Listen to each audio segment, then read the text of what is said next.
Chapter 1. The Whole World Boiled Down.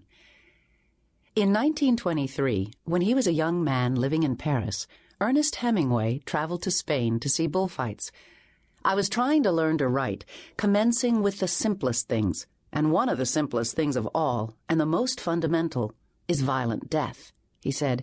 He thought that the only place to witness violent death and not feel forced to turn away was in the bull ring. 23-year-old Ernest arrived in Pamplona, in northeast Spain, on July 6 with his pregnant wife, Hadley. The tall, athletic American stood out among the people filling the Plaza de Toros, the great amphitheater.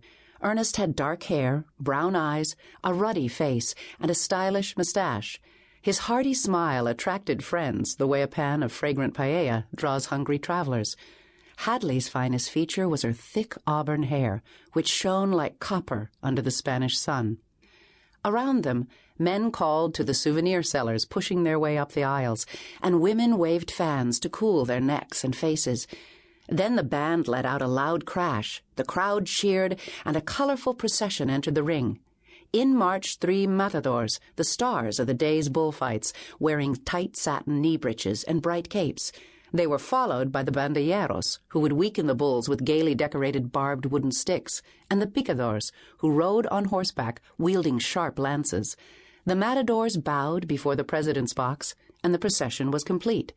Assistants unbarred a massive door, and the day's first bull rushed onto the yellow sand.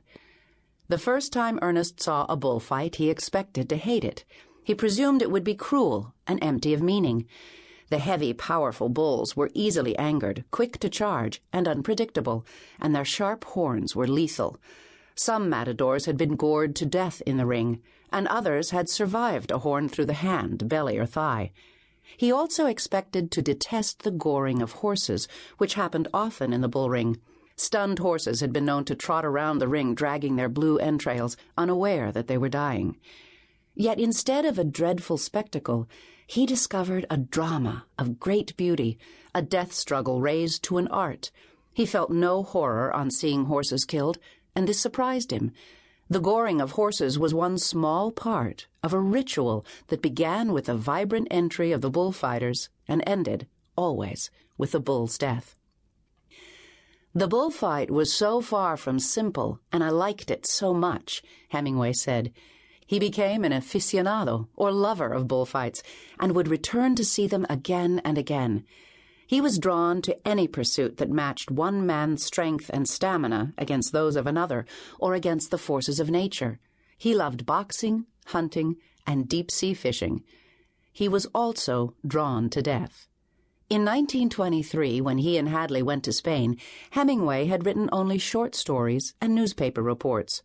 3 years later, he would publish a novel inspired by the bullfights.